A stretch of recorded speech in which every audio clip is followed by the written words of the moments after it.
Well, good morning. We're on page 21 of the notes.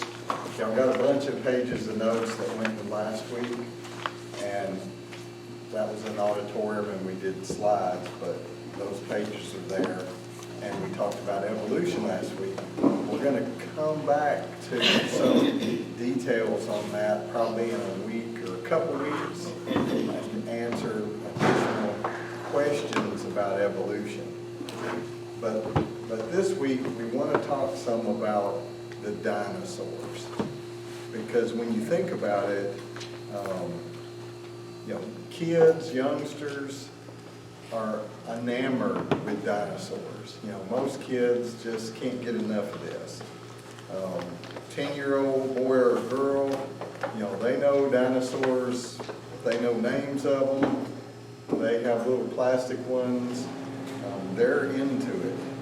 And one of the mistakes that folks could make is to say, their parent asks them, well, are dinosaurs real? And they go, I don't know about that. And it's like, well, then they see fossils of dinosaurs.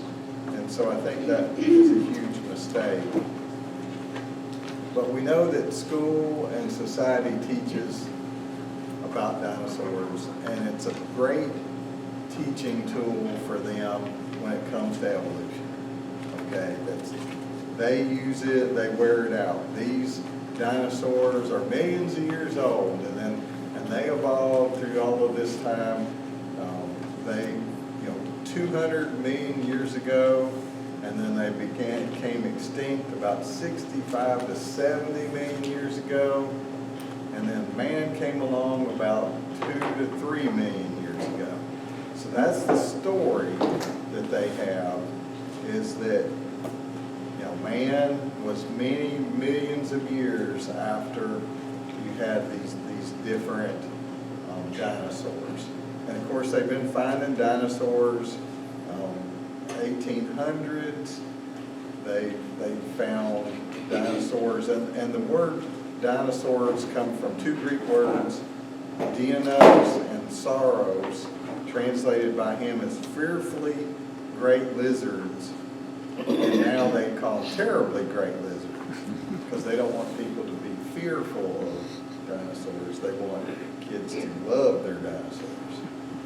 And they found in the United States in the 1870s, they found dinosaurs in different locations in Colorado, and they were shown to different paleontologists, and there's competing paleontologists, these dinosaur hunters, that compete to find new ones and name them. So it's all a big deal. So yes, they did exist. They claim it was a long, long time ago. But let's look at, if you would open your Bibles to Genesis chapter 1. And we're going to look at verses 24 through 31. I put some of the other verses in the handout, but this was pretty long, so I didn't put all of this in. And they really did, when they had the fiery dragons a long time ago, those were actually, in my mind, those were dinosaurs. Because even the Bible talks about the one that has the fire out. Right. Yeah, So, Leviathan. yeah. We'll get to Leviathan in a couple. Maybe today, maybe next week. But I love the story of it, because they said it was like, it's where this story, the thing of you look at it and it's the dragon, and when it sneezes, it flamed. That's what the Bible says. And I'm like, that's pretty cool. Uh-oh, pollen season, get away from the dragon, or you'll be sorry. Verse 24, chapter 1 of Genesis, verse 24 through 31. And God said, let the earth bring forth living creatures according to their kinds, livestock and creeping things. And this is the stuff on earth. Beasts of the earth according to their kinds. And it was so. And God made the beasts of the earth according to their kinds, and the livestock according to their kinds, and everything that creeps on the ground according to its kind. And God said that it was good. And God said, let us make man in our image after our likeness, and let them have dominion over the fish of the sea, and over the birds of the heavens, over the livestock, and over all the earth, and over every creeping thing that creeps on the earth. So God created man in his own image. In the image of God he created him, male and female he created them. It's interesting, the folks that want to push other genders these days, it was like, it's male and female, it's clear. And God blessed them, and God said to them, be fruitful and multiply and fill the earth, and subdue it, and have dominion over the fish of the sea, and over the birds of the heavens, and over every living thing that moves on the earth. That's interesting because God says man's supposed to be over animals, not animals rule the earth, and we have, we should be nice to them, but it doesn't mean that they are the ones in control. We're supposed to be the ones in control, have dominion over them. Verse 29, and God said, behold, I have given you every plant yielding seed that is on the face of the earth, and every tree with seed in its fruit. You shall have them for food. And to every beast of the earth, and to every bird of the heavens, and to everything that creeps on the earth, everything that has the breath of life, I have given every green plant for food. And it was so. And God saw everything that he had made, and behold, it was very good. And there was evening, and there was morning, the sixth day. So we have, the Bible tells us that all the creatures, all the living creatures, all of their kinds, were created on the same day as man. It doesn't say that they were created 200 million years or 150 million years or a long, long time before man. It says it was all created on the same day. And I've got a couple other verses to think about for a moment. Exodus 20:11, this is on the handout. For in 6 days the Lord made heaven and earth, the sea, and all that is in them, and rested on the seventh day. Therefore the Lord blessed the Sabbath day and made it holy. Then we can come forward to the New Testament, and Jesus tells us in Mark 10:6, but from the beginning of creation, God made them male and female. So again, Jesus is talking about man being there from the beginning of creation, not 200 million years after creation. Matthew 19:4, he answered, have you not read that he who created them from the beginning made them male and female? Again, Jesus tells us male and female, man and woman were here from the beginning. And then I thought it was an interesting verse in Romans chapter 1, a couple verses, where in verse 19 and 20, for what can be known about God is plain to them, because God has shown it to them. For his invisible attributes, namely his eternal power and divine nature, have been clearly perceived ever since the creation of the world, and the things that have been made, so that they are without excuse. So it tells us right here that Adam and Eve perceived, they could see these things. They could see all of the animals. It was from the very creation of the world, the beginning, that man and women were here and could perceive, could know what was going on. So it's not that, so creation is not consistent with hundreds of millions of years between animals and man, even though that's what the world wants to teach us, is that there's this big gap in time. So we look at it, and the Bible tells us all created at the same time, not all this time apart. And it even mentions birds, mammals. We know that this all happened in a very short time. The evolutionists are going to try to tell you that man came about a long time later, and man is a newcomer. We're kind of the last one to get here. But we know that That's not what the Bible tells us. So let's look at some of the evidence that dinosaurs and man were at the same time, instead of, Let this lady in or not? I guess. Yeah, you have to push both those bars at the same time. You scared me there a while ago. I thought you were going to sneeze. Yeah, yeah, and you thought I was gonna sneeze and flame was gonna come out. So, we're gonna look at some evidence now about dinosaurs and man coexisting. And that evidence is gonna be in the form of, some of these are gonna be, if you look at ancient cave art, I'm into cave art and Indian art. Pictograms, you have pictograms and petroglyphs. Okay, and one of those is they chip it into the rock, and one of those is they painted it on the rock. Okay, so you have some of that. You can go over here to Metropolis and about 25 miles north as one site that has some Indian art that's chipped into the rock.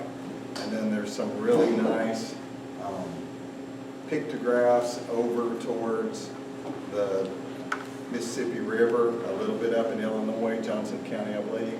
So you have this out west, you have it around here, it's around.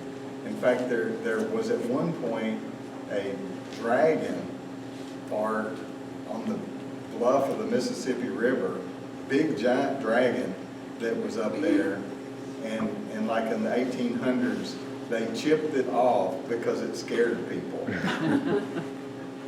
And I'm like, so this is interesting.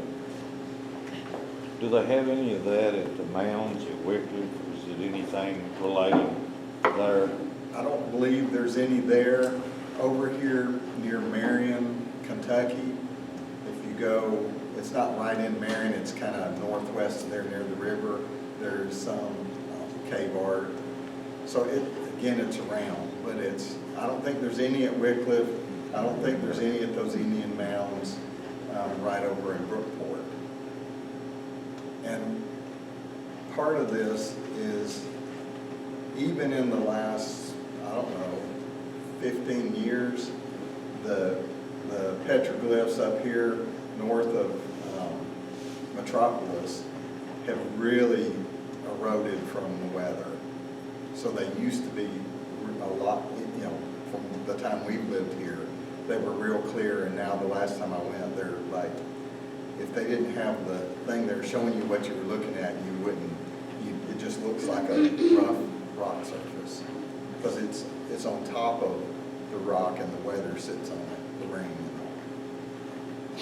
and all. A slight diversion, but it matters, because we're going to look at some pictographs and petroglyphs. And you've got a picture here of one, and this was found in the late 1800s, Samuel Hubbard, and he was the curator of archaeology at Oakland, California Museum of National History.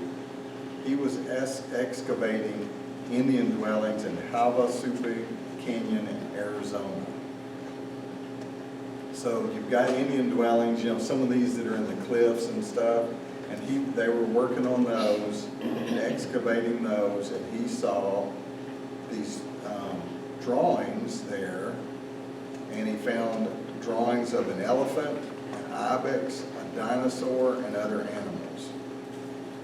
And of course, the one that got the attention was, there's a drawing of a dinosaur, because of course, it's also an interesting thing, you didn't have elephants in North America for a long time, okay? And the scientists didn't go nuts over that, even though they're not, elephants still live, but they don't live around here. They're like in India and Africa.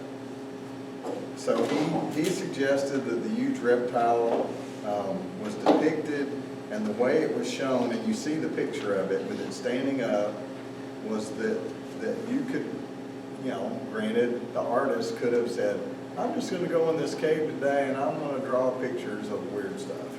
I'm going want to chip pictures of UFOs on the wall just to mess with people. Well, but you look at this and he said, look, it's balancing on its tail. It appears to be in a feeding or a fighting position, maybe defending itself against a party of men, but the way it's depicted is it shows it was alive. It wasn't like they found some bones and then they went back and chipped pictures of dinosaur bones. They saw this. So doing a pictograph of this showed the height of it, it was upright, and that it was seen alive, is what they can deduce from that. So they and the evolutionists determined that it was 16.5 million years old. And then the question is, well, how did the Indians who came along, 14 million years later, see alive? Had someone described it to them? Had their ancestors told them that? But this is an example of cave art showing a dinosaur. And there's other reptiles that they saw there, other species as well. And the evolutionist will say that the only mammals that were around back in the time of the dinosaurs, they're going to tell you, were basically small rodents like rats. So that's the only mammals they think were alive millions of years ago. And so they would have expected there to be like little rats scurrying around in the crannies of the dinosaur world, but not any significant animals like elephants and giraffes, which were also depicted there. And you're like, no, you didn't have elephants the same time you had dinosaurs. No, we don't have that, but that's what the pictures show. They showed three-toed carnivorous dinosaurs and imperial elephants at the same time. Okay, we moved down a little bit farther. They did carbon date some of this as 85 million years ago. So again, they want this old time. So on the next page, are any comments about that one cave art? And it's not the only one. Okay, so I've heard, of course, I do a lot more hearing than I do reading, but aren't like turtles or tortoises and alligators, aren't they some of the older animals to be alive, still alive now? Is that correct? that's my understanding, is alligators, crocodiles were, those are sort of related. And I don't know that they, found one that was 1 million years old, but they found, it's fossils like that, and it just sort of matches up the reptiles and birds too. So I think they may think birds were more, older. Yeah, I've never heard that, but I mean, yeah, it seems. Right. So, I've seen some pretty old alligators. I didn't get too close. Yeah. I didn't check their teeth anyway. Right. So the next evidence that we're going to look at is you see a picture of on page 22 of the notes of an Inca burial stone. And so there are these stones and they have engraved pictures on them. Okay? And so there was a man named Javier Cabrera Darquea, and he came across one of these burial stones, Inca section of the country of Peru. He was given it as a paperweight for his birthday. So he got this cool stone, and he remembered his dad having carved stones that his family had found in the 1930s. So he was like, yeah, Dad found some of these rocks out here with the images on them when I was a kid, you know, and it was interesting. It made me think, when I was young, you know, I grew up in Florida, we would go out, this Dad knew this farmer, and he'd plow his fields, and then he called us the next time it rained big, and we would go out, and he owned property where there had been an early fort in Florida, and the Indians had come up there and attacked the fort, and his field had so many arrowheads. Nowadays, they get mad. You go pick up arrowheads, you're not supposed to do that. We would go out there, and you'd have a paper grocery bag, you know, big grocery bag, and you wouldn't pick it up if it wasn't perfect, because that sack would get like half full, and it'd weigh like 30 pounds, 30, 40 pounds. You'd walk down the road and back one time, and you'd have a sack of arrowheads. And there were so many, we just gave them away, because they were like, all you gotta do is go out there and pick up, you know, a sack of them, you know, and they don't like that anymore. So I only have a couple arrowheads, but we picked up thousands of them.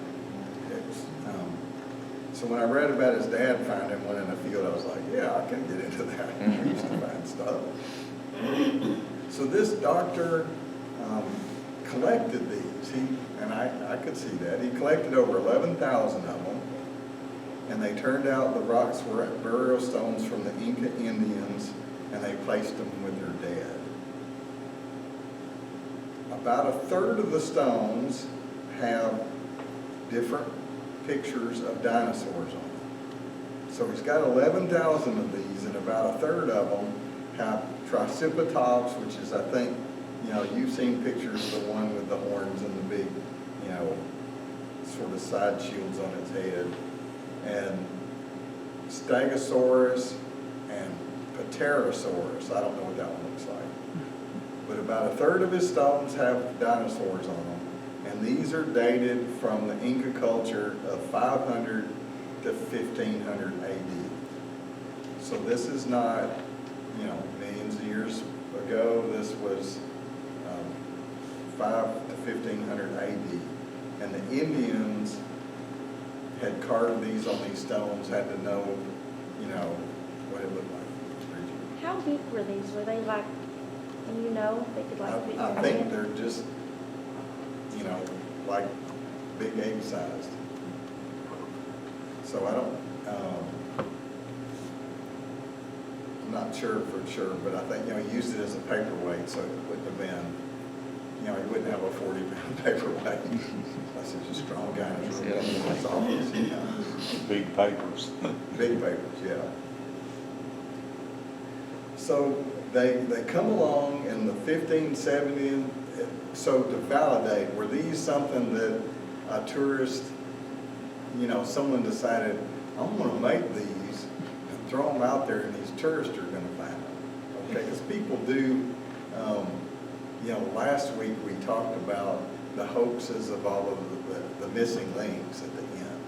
And one of the pages of the handout talks about the famous missing links that you've heard about growing up, and then now you can, and you read, they're like, oh, that came from a tooth from a pig, and that one was a donkey head, and, you know, and it was like, and some of them were actually hoaxes where people took different things and combined them. So people were going, well, what if these are hoax? Okay, good question, good question. But they have, from history, in the 1570s, there was an Indian historian and chronicler of the Incas, Juan de Santa Cruz Lamugi. I probably mispronounced his last name. He wrote about the engraved stones in the 1570s. So this was, you know, back to help with that, is validating that they were real. And then there were, in the newspaper in Lima, Peru, reported about a priest traveling there in 1525 and acquiring these stones with animals carved on them. So 1525, and then they were reportedly were in existence long before they were discovered by this doctor or however you pronounce his name. They also they talked about that there were pictures on these stones with dinosaurs with a detail called a dermal frill. And so these little frilly edges on them, and that wasn't discovered on fossils until 1992. So again, they have pictures, have details that were discovered in 1992 that, oh wait, here we found other evidence that actually was true. And they talked about the shape of them, how they were narrower. Also, the skin on some of these is depicted as on the dinosaurs, on the stones, as resembled bumpy rosettes instead of scales. And again, some of the scientists are like, well, that's not right, that's not right. And then they come along and they find these evidence fossils of dinosaurs with rosette, a general skin pattern consisting of round, non-overlapping scales in a rosette pattern. So they have found that in 1998, and these Incas have etched in the stone at things that we didn't discover until many, many years later. So they're like, how would they know that without having seen it? Did they just get lucky? So that's the Inca, the story about the burial stones. And I wanted to give a little more detail about how they validated that they were something man-made, as in a recent thing that was faked. So the next one, any questions on burial stones? If you get down there, I wouldn't mind one as a souvenir. Paperweight. Looks like a man is on that one up there, on that Yeah, triceratops. yeah, it's hard to With a tell. spear. But there's, I'm sure they picked one. I'm sure the photograph is of one that really proves their case about it being dinosaurs. I bet a lot of them are not near this clear or near this nice, would be my guess. If he's got 11,000 of them, he picked a nice one for the picture.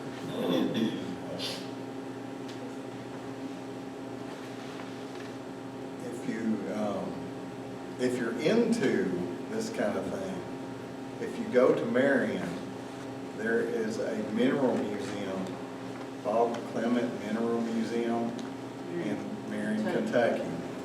And it is the coolest place. If you like rocks or any of that at all, you think, the first time we went, we were going to Marion, we're going to eat, and we're like, yeah, we'll cruise in here, this will take about 10, 15 minutes. How excited can you get about looking at some minerals? This place is cool, you need to go over there. They have these little pyramid shaped rocks that they find in fluorite, and he has bunches of them, and there are rooms of them, and then you go in this one room and you sit down, and a lot of these fluoresce under ultraviolet light, and it's all the colors of the rainbow. You need to go check this place out. Okay, the next spot to go visit, Natural Bridges National Monument. So if you get out west, Utah, you want to go to Natural Bridges. You want to go to the Arches National Park in Utah, neat places. So this is in southeastern Utah, and they have petroglyphs. Now, there's petroglyphs all in like Arches National Park too. All out there's a bunch of this. And you've probably seen that there's a rock of one, they call it newspaper rock, because it's covered with petroglyphs. It was like there was someone that, a couple of the Indians sat there and that's all they did was chip pictures on this one boulder. It's cool. Natural bridges, it's formed when, the streams eroded the the sandstone and undercut the rock. And there's a bunch of different bridges there. Kachina Bridge is where this picture of the petroglyph is from that depicts the dinosaur. And there's 3 or 4 other drawings that appear to be dinosaurs there. And Francis Barnes went there and he investigated this. And this is a petroglyph at Natural Bridges National Monument, but it bears a startling resemblance to a brontosaurus. Long tail and neck, small head. It looks very much like, there's another one that looks like a pterosaur, which is the flying reptile. You know, you see the bat wing looking thing that's got sort of a lizard head, a reptile looking head with bat wings. And so they have pictures of that. There are other animals that are seen there, which is interesting. They have impalas, they have mammoths, and those things, of course, don't now exist in the Western Hemisphere. So it's interesting that the Indians have drawn pictures of things that, again, don't exist there now, but exist in other parts of the world. And granted, they can try to explain them away. They can try to time date it millions of years ago, but it's hard to explain that the Indians didn't see them. Of course, National Geographic has come out and said that no human being has ever seen a live dinosaur, but yet they, in their art, you know, they didn't have cameras there, there've been pictures, I suspect. So anyone here been to Natural Bridges? Okay. Y'all need to get out some. I'm just kidding with you. Neat parks out west, there's some neat stuff. The next one are these figurines that come from Mexico, a Kamboro Figurines. So these are from 1944. A guy named Waldemar Jalsrud, he was a German merchant and he was in Mexico. And he was riding on horseback near the El Toro, the Bull Mountain. And from the horseback he spotted these hewn stones and ceramic objects sticking half buried in the dirt. So he got down from his horse and he looked at it. He was kind of an amateur archaeologist. So he knew these were different, you know, it was something. So he cut a deal. He talked to the local farmer and cut a deal that he could excavate these figurines on that guy's property. So eventually, over 33,500 figurines and artifacts of ceramic and stone, some were jade, other ceramics, were uncovered. And many were highly detailed dinosaur figurines. You know, he first found these in 1944. You had doctors and others come there in 1955 on numerous occasions. There's been books written about this. They spent 18 years researching the site. I bet the farmer got mad by the time that was done. Man, those guys are digging in my field. So they take one of these figurines and they have it carbon dated. And they take a carbon sample from the figurine, they have it dated, and it was dated at 4,530 BC, 4530 BC. And it's like, wait, normally they like numbers in millions, not 4,000 BC. So they didn't like that. So the University of Pennsylvania, they took others there for carbon dating, and they were carbon dated by Dr. Froelich Rainey in the labs at the university, and came out 6,400 to 3,500 years old. Okay, these dinosaur things are not that old. They had some more dated at another place from 4,500 to 2,500 BC. So they have these tested, and then they're not coming out millions of years old. And they had them retested, and they said, well, you know, the reason these came out this way is it was because there was different factors in the clay that was made and used for the figurine, and the clay that was in the figurine made it impossible to accurately date.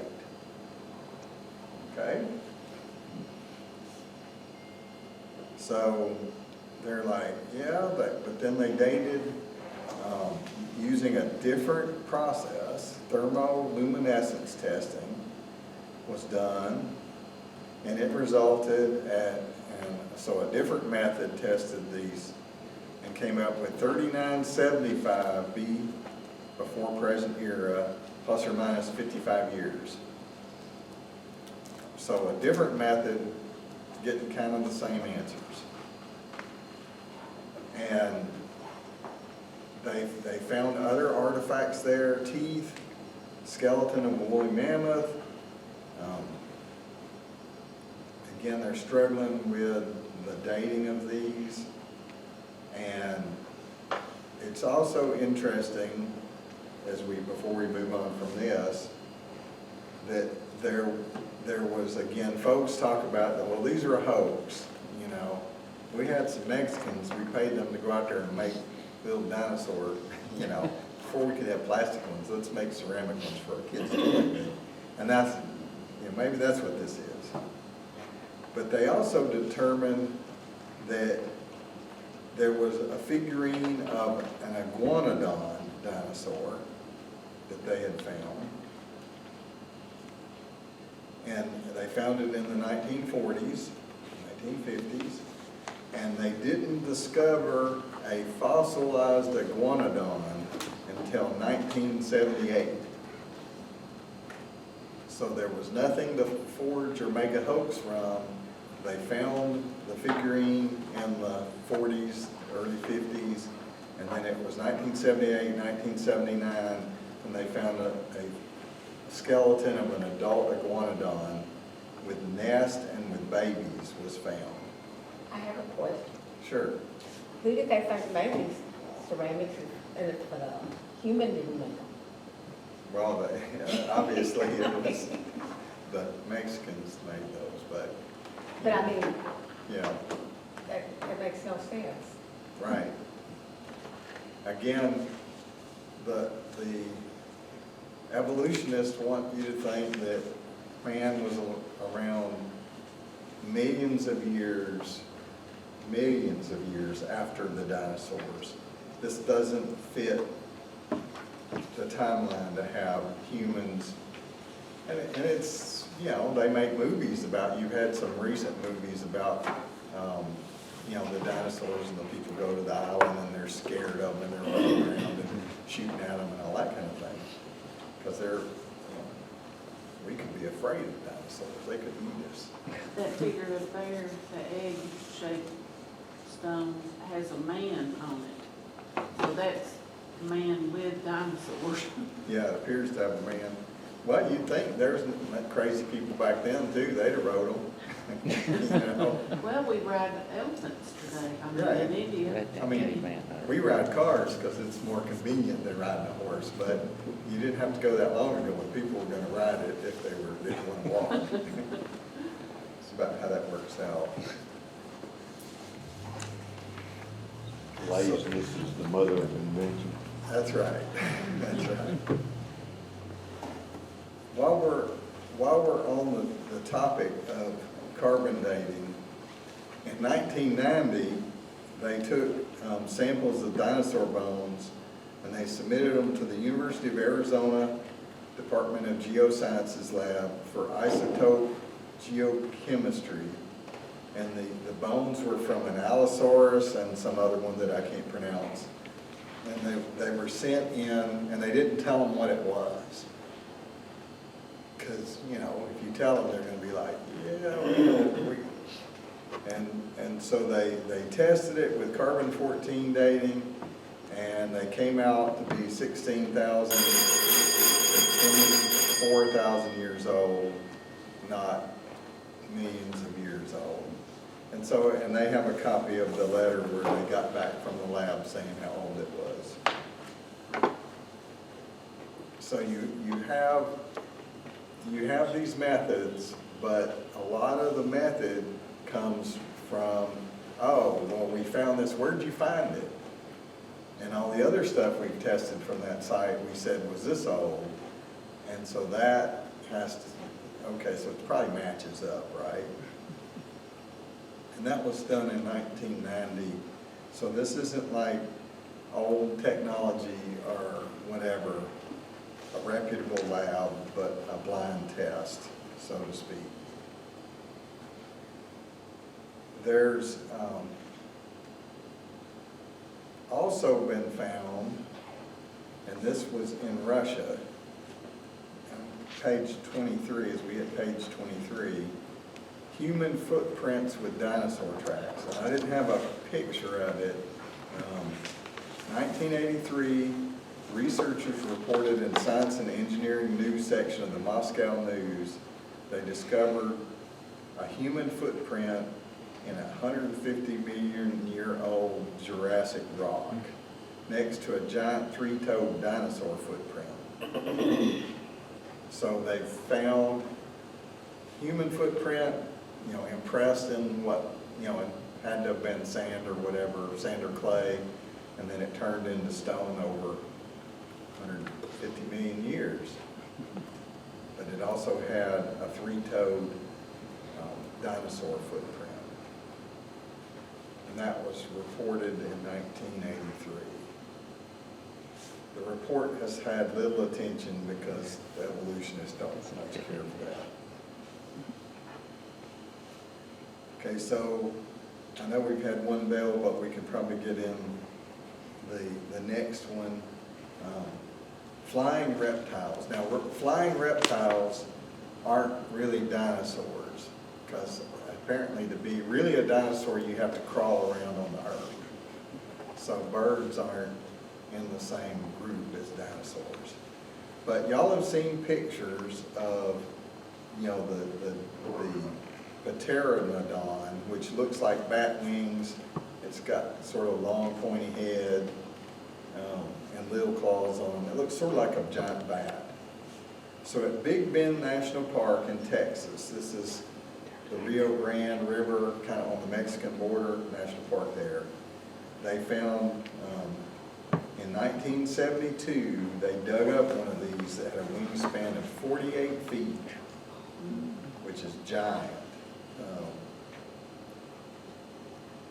When you think about it, you know, they found this in, you know, our lifespan in the 70s.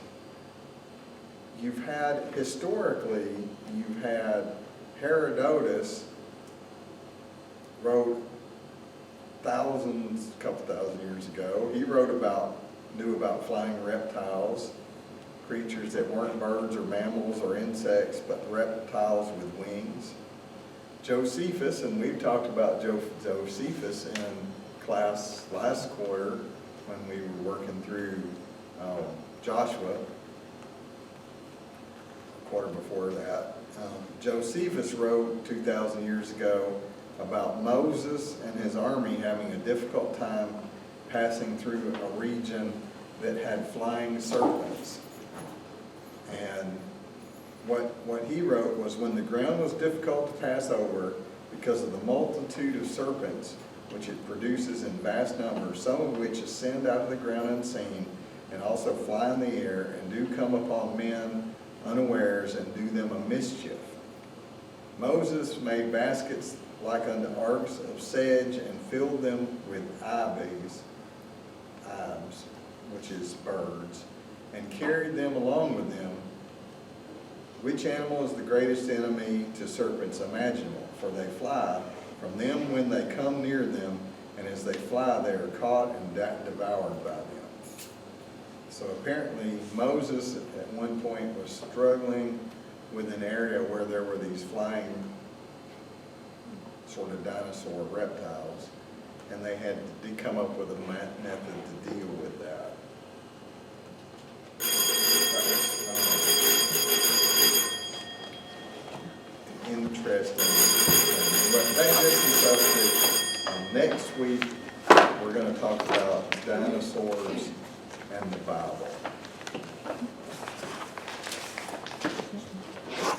Yes, okay. It's cold.